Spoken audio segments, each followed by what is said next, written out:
보험이 없으시면 진료가 어렵습니다. 다른 병원을 알아보세요. 아파요. 제발 좀 도와주세요. 이 말을 듣는 순간 김철수 할아버지의 얼굴이 창백해졌습니다. 갑작스럽게 찾아온 극심한 복통 때문에 비틀거리며 병원 응급실에 도착했는데 돌아온 건 차가운 거절이었죠. 그날 오후 철수는 손자 민호와 함께 로스앤젤레스 시내를 구경하고 있었습니다. 지난번 공항에서의 일 이후 두 사람의 관계는 더욱 돈독해져 있었죠. 민호는 할아버지를 자랑스러워했고 철수도 손자와 함께하는 시간이 무엇보다 소중했습니다.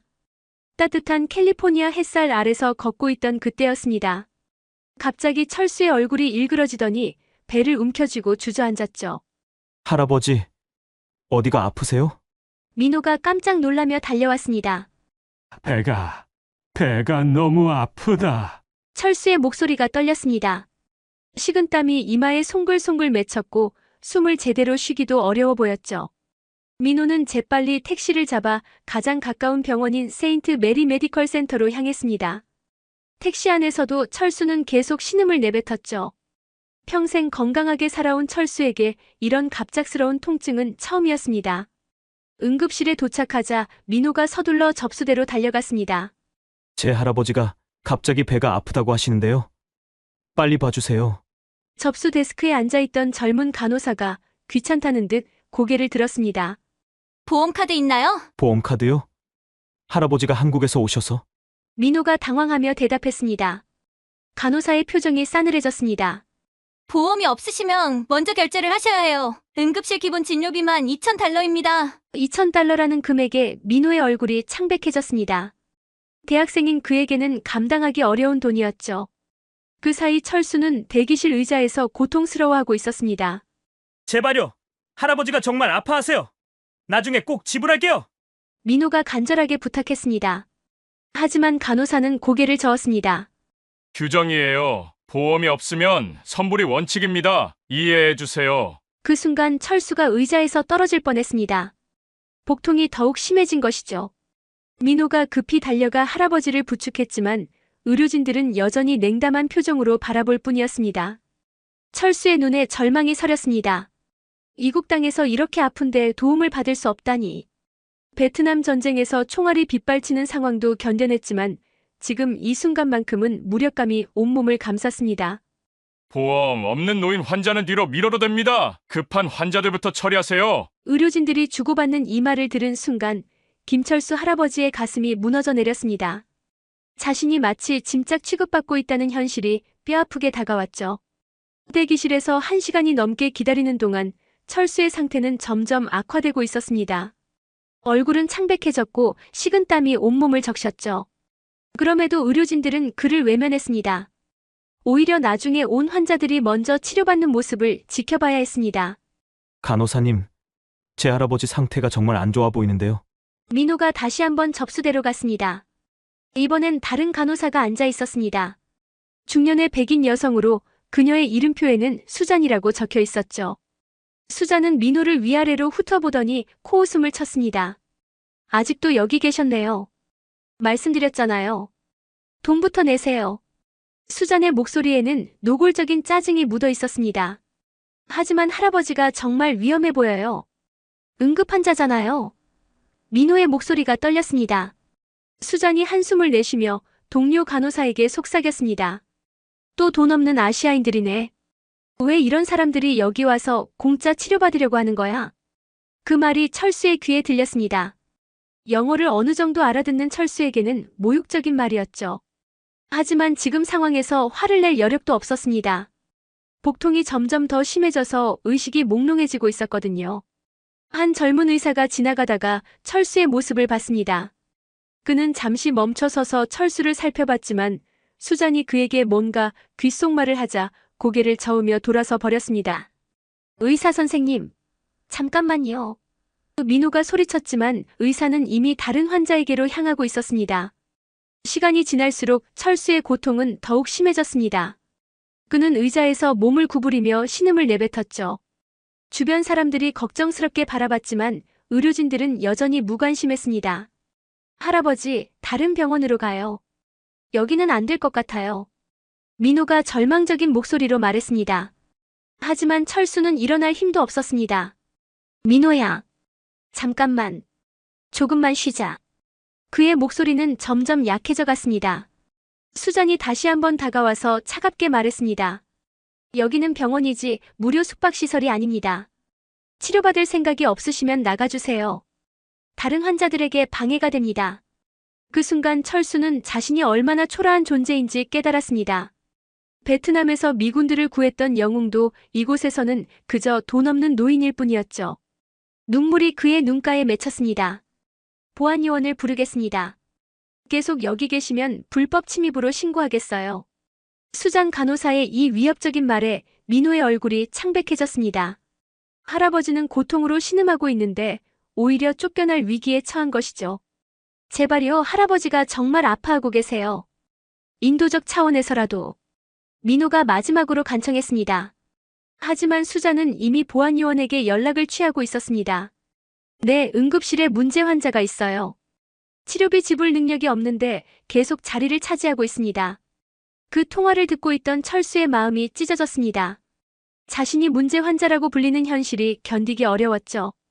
평생을 성실하게 살아온 그에게 이런 취급은 너무나 가혹했습니다. 곧 2명의 보안요원이 나타났습니다.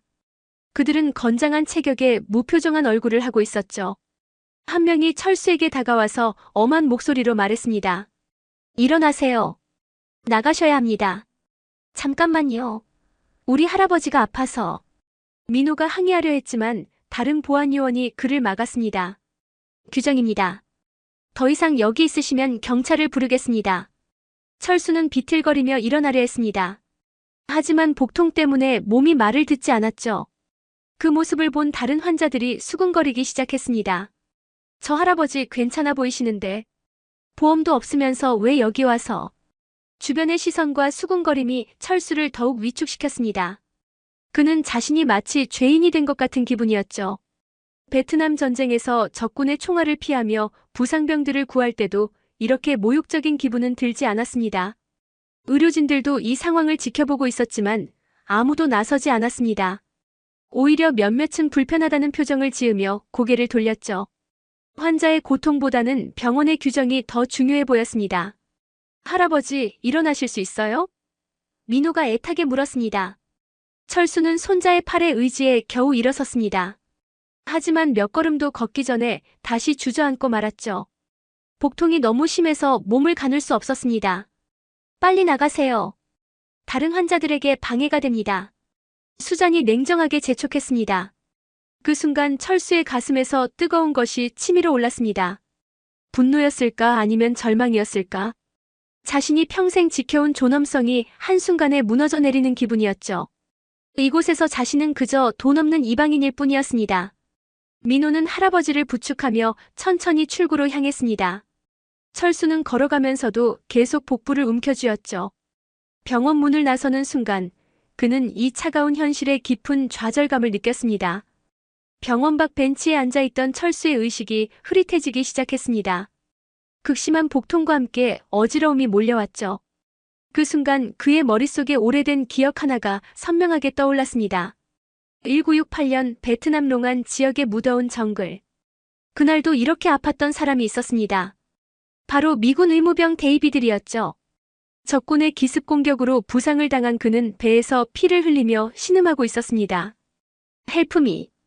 Please. 데이비드가 약해진 목소리로 철수에게 도움을 요청했던 그 순간이 생생했습니다. 당시 철수는 망설이지 않았습니다.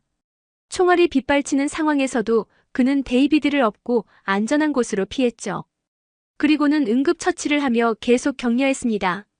괜찮아, 살 수 있어. 포기하지 마. 데이비드는 철수의 도움으로 목숨을 구했습니다. 그 후 야전병원으로 이송되어 완전히 회복할 수 있었죠. 치료가 끝난 후 데이비드는 철수를 찾아와 감사 인사를 전했습니다. 철수, 내가 아니었다면 나는 죽었을 거야. 평생 이 은혜를 잊지 않겠어. 그리고 데이비드는 자신의 연락처를 적어주며 말했습니다. 언젠가 내가 도움이 필요하면 꼭 연락해. 내가 할 수 있는 모든 것을 해줄게. 철수는 그 종이를 지갑에 소중히 보관해왔습니다. 하지만 지금까지 한 번도 사용한 적이 없었죠. 자신의 힘으로 모든 것을 해결해야 한다고 생각했기 때문입니다. 할아버지, 할아버지. 민호의 다급한 목소리가 철수를 현실로 되돌렸습니다. 철수는 겨우 눈을 떴습니다. 민호의 걱정스러운 얼굴이 보였죠. 민호야, 지갑을 꺼내줄래? 지갑요? 왜요, 할아버지? 철수는 떨리는 손으로 지갑을 뒤졌습니다. 오래된 명함들과 사진들 사이에서 그 낡은 종이를 찾았죠. 데이비드리의 연락처가 적힌 종이였습니다. 이 번호로 전화를 걸어보자. 민호는 의아해했지만 할아버지의 부탁을 들어주었습니다. 그는 휴대폰을 꺼내 그 번호를 눌렀죠. 과연 50년도 더 된 번호가 연결될까 싶었지만 지금 상황에서는 이것이 마지막 희망이었습니다. 신호음이 몇 번 울린 후 전화가 연결되었습니다. 여보세요? 중년 남성의 목소리가 들려왔습니다. 철수는 떨리는 목소리로 말했습니다. 데이비드 리인가요? 저는 김철수입니다. 베트남에서. 전화 너머로 잠시 침묵이 흘렀습니다. 그리고는 놀란 목소리가 들려왔죠. 철수. 정말 김철수인가요? 믿을 수 없군요. 철수의 눈에 눈물이 맺혔습니다. 50년 만에 듣는 옛 친구의 목소리였죠. 데이비드, 나 지금 정말 힘들어. 도움이 필요해. 철수의 간절한 목소리에 전화 너머의 데이비드가 즉시 반응했습니다. 철수, 무슨 일이야? 어디에 있어? 철수는 상황을 설명했습니다. 세인트 메리 메디컬 센터에서 진료를 거부당했다는 것, 지금 극심한 복통으로 고생하고 있다는 것까지. 데이비드의 목소리가 단호해졌습니다. 철수, 지금 즉시 그 병원으로 돌아가. 나는 데이비드 리 박사야. 그 병원의 병원장이거든. 철수는 믿을 수 없었습니다. 자신이 구해준 그 의무병이 이제는 병원장이 되어 있다니. 정말인가요? 물론이지. 내가 내 목숨을 구해준 후 나는 의학 공부에 더욱 매진했어. 내 덕분에 살게 된 이 생명을 다른 사람들을 위해 쓰고 싶었거든. 데이비드의 목소리에는 진심이 담겨 있었습니다. 지금 즉시 병원으로 가. 내가 모든 직원들에게 연락하겠어. 그리고 철수. 내가 어떤 대우를 받았는지 정확히 말해줘. 철수가 수장 간호사와 보안 요원들의 행동을 설명하자 데이비드의 목소리가 차갑게 변했습니다. 용납할 수 없는 일이야. 즉시 조치를 취하겠어. 전화를 끊은 후 데이비드는 병원 전체에 긴급 방송을 했습니다. 모든 의료진은 즉시 응급실로 집합하시기 바랍니다. 김철수 환자에 대한 긴급 지시사항이 있습니다. 한편 철수는 민호의 부축을 받으며 다시 병원으로 향했습니다. 걸어가면서도 그는 데이비드와의 과거를 떠올렸죠. 그때는 어린 의무병이었던 그가 이제는 병원장이 되어 있다니 세월의 흐름이 새삼 느껴졌습니다. 병원에 도착하자 분위기가 완전히 달라져 있었습니다. 평소 한가했던 응급실이 갑자기 바빠졌고 의료진들이 분주하게 움직이고 있었죠. 수장 간호사가 그들을 보고 다가왔습니다. 왜 또 오셨어요? 말씀드렸잖아요. 그 순간 응급실 문이 열리며 정장을 입은 중년 남성이 빠른 걸음으로 들어왔습니다. 바로 데이비드 리 병원장이었죠. 철수. 데이비드는 철수를 보자마자 달려왔습니다. 50년의 세월이 흘렀지만 그는 은인의 얼굴을 한 번에 알아봤죠. 데이비드. 정말 너구나. 두 사람이 감격적으로 포옹하는 모습을 본 의료진들은 당황했습니다. 방금 전까지 쫓아내려 했던 그 환자가 병원장과 포옹하고 있었던 것이죠. 데이비드가 철수를 부축하며 말했습니다. 철수, 미안해. 내 병원에서 이런 일이 일어나다니. 그리고는 주변 의료진들을 향해 날카로운 눈빛을 보냈습니다. 특히 수장 간호사를 똑바로 쳐다보며 말했죠. 지금 즉시 내 사무실로 오시기 바랍니다. 그리고 이분을 최우선으로 치료하세요. 이분은 제 생명의 은인입니다. 베트남에서 죽을 뻔한 저를 구해주신 영웅이에요. 데이비드 병원장의 이 한마디에 응급실 전체가 충격에 빠졌습니다. 방금 전까지 무시하고 쫓아내려 했던 그 할아버지가 병원장의 생명의 은인이라니. 수장 간호사의 얼굴이 창백해졌습니다. 그녀는 자신이 저질러진 실수의 크기를 깨닫기 시작했죠. 다른 의료진들도 마찬가지였습니다. 모두들 어떻게 해야 할지 몰라 우왕좌왕했습니다. 즉시 VIP 병실을 준비하세요. 그리고 우리 병원 최고의 의료진을 모두 소집하시기 바랍니다. 데이비드의 지시가 떨어지자 간호사들이 일사불란하게 움직이기 시작했습니다. 철수는 이 모든 상황이 꿈만 같았습니다. 불과 몇 분 전까지만 해도 쫓겨나다시피 했는데 이제는 VIP 대우를 받고 있었죠. 철수, 지금 어디가 아픈지 정확히 말해줘. 모든 검사를 다 해보자. 데이비드가 직접 철수를 진찰하기 시작했습니다. 한편 수자는 떨리는 손으로 다른 동료들과 속삭이고 있었습니다. 어떻게 하지? 우리가 병원장님의 은인을 그렇게 대했다니. 보안 요원들도 마찬가지로 당황하고 있었습니다. 그들이 쫓아내려 했던 그 노인이 병원장의 생명의 은인이었다니 상상도 못한 일이었죠. 데이비드는 철수의 상태를 꼼꼼히 살펴본 후 말했습니다. 급성 충수염 의심이야. 즉시 수술을 해야 할 수도 있어. 하지만 걱정하지 마. 내가 직접 집도할게. 그리고는 주변 의료진들에게 엄한 목소리로 말했습니다. 이분에 대한 치료에는 일체의 비용을 받지 마세요. 그리고 최고 수준의 치료를 제공하시기 바랍니다. 의료진들은 모두 고개를 끄덕였습니다. 평소 온화했던 병원장의 이런 단호한 모습은 처음이었죠. 그리고 데이비드가 수잔을 똑바로 쳐다보며 말했습니다. 환자 차별에 대해서는 나중에 따로 이야기하겠습니다. 수잔의 얼굴이 더욱 창백해졌습니다. 그녀는 자신의 직업이 위험해졌다는 것을 직감했죠. 철수가 VIP 병실로 옮겨지는 동안 병원 전체에 소문이 퍼졌습니다. 방금 전까지 진료를 거부당했던 그 할아버지가 병원장의 생명의 은인이라는 이야기였죠. 정말 믿을 수 없어. 그 할아버지가 베트남에서 병원장님을 구했다고? 우리가 얼마나 큰 실수를 저질렀는지 알겠어? 직원들 사이에서 반성의 목소리가 터져나왔습니다. 특히 철수를 무시했던 사람들은 자신들의 행동을 깊이 후회하고 있었죠. 민호는 이 모든 상황을 지켜보며 할아버지를 더욱 자랑스러워했습니다. 할아버지가 얼마나 대단한 분인지 새삼 깨닫게 되었죠. VIP 병실에서 정밀 검사를 마친 후 데이비드 병원장이 철수 곁에 앉았습니다. 검사 결과는 다행히 수술이 필요하지 않은 급성 위염이었죠. 적절한 치료로 충분히 회복 가능한 상태였습니다. 철수, 정말 미안해. 내 병원에서 이런 일이 일어나다니. 데이비드의 목소리에는 깊은 죄책감이 묻어 있었습니다. 괜찮다, 데이비드. 내가 잘못한 게 아니잖아. 철수가 약해진 목소리로 대답했습니다. 아니야. 병원장으로서 책임이 있어. 모든 환자는 평등하게 대우받아야 하는데. 데이비드는 주먹을 꽉 쥐었습니다. 그때 노크 소리가 들렸습니다. 수장 간호사와 보안 요원들이 떨리는 모습으로 들어왔죠. 그들의 얼굴에는 후회와 공포가 뒤섞여 있었습니다. 데이비드가 그들을 향해 차가운 시선을 보냈습니다. 들어오세요. 할 말이 있을 것 같은데. 수잔이 먼저 입을 열었습니다. 병원장님, 정말 죄송합니다. 제가 몰랐어요. 몰랐다고요? 데이비드의 목소리가 날카로워졌습니다. 이분이 누구인지 모르는 게 문제가 아닙니다. 모든 환자를 동등하게 대우하지 않은 게 문제죠. 데이비드는 철수를 가리키며 말을 이었습니다.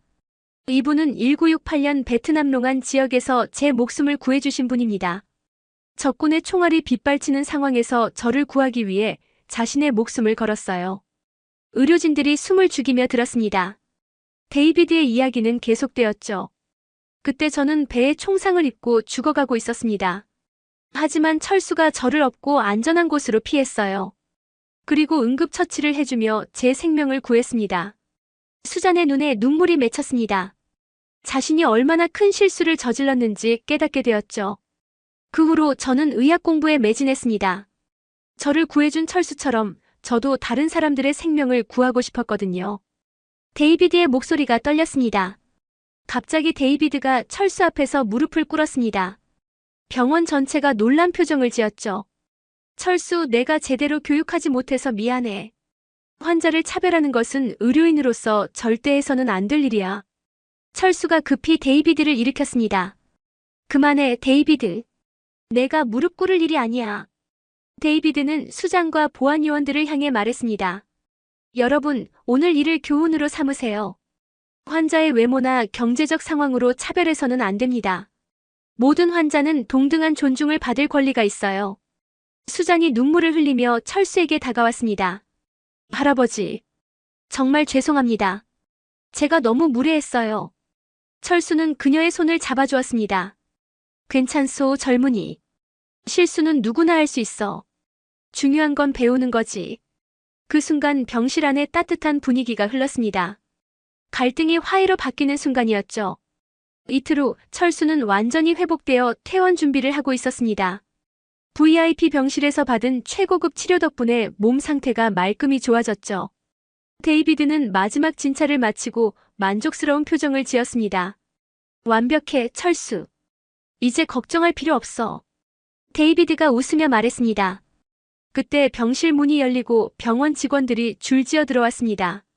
수잔을 비롯한 간호사들, 의사들, 심지어 보안요원들까지 모두 모였죠. 그들의 손에는 꽃다발과 감사 카드가 들려 있었습니다. 할아버지, 저희가 준비한 작은 선물이에요. 수잔이 꽃다발을 건네며 말했습니다.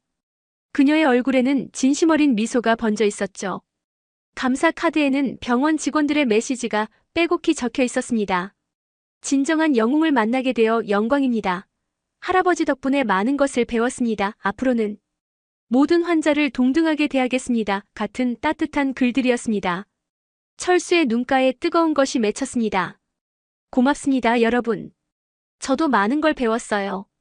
데이비드가 직원들에게 말했습니다. 오늘부터 우리 병원에는 새로운 규정이 생깁니다. 경제적 능력과 관계없이 응급 환자는 무조건 치료를 받을 수 있도록 하겠습니다. 그리고 환자 차별 방지 교육을 정기적으로 실시하겠어요. 직원들이 박수를 치며 호응했습니다. 이번 일을 통해 모두가 큰 깨달음을 얻었죠. 그리고 철수. 데이비드가 특별한 액자를 꺼냈습니다. 이건 우리 병원의 명예 고문 임명장이야.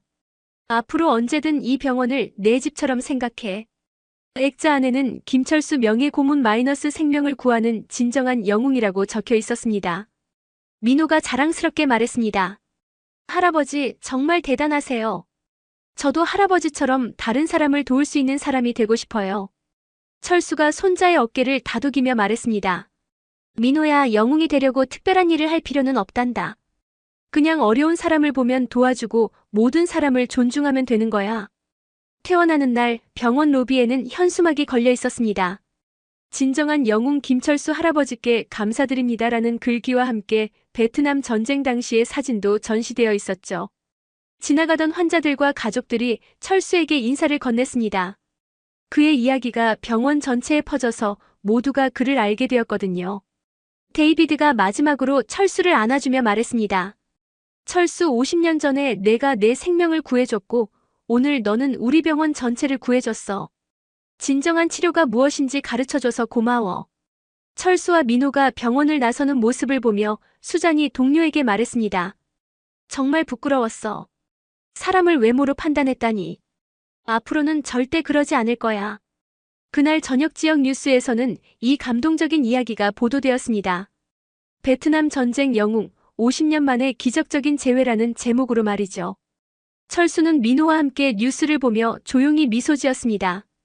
자신의 작은 선행이 이렇게 큰 변화를 만들어낼 수 있다는 것이 신기했죠. 여러분도 주변에서 어려움에 처한 사람을 만나면 따뜻한 손길을 내밀어 보세요. 작은 친절이 때로는 기적 같은 변화를 만들어낼 수 있답니다. 이 영상이 마음에 드셨다면 좋아요와 구독, 그리고 여러분의 따뜻한 댓글로 더 많은 사람들에게 감동을 전해주세요. 다음에도 더 좋은 이야기로 찾아뵙겠습니다.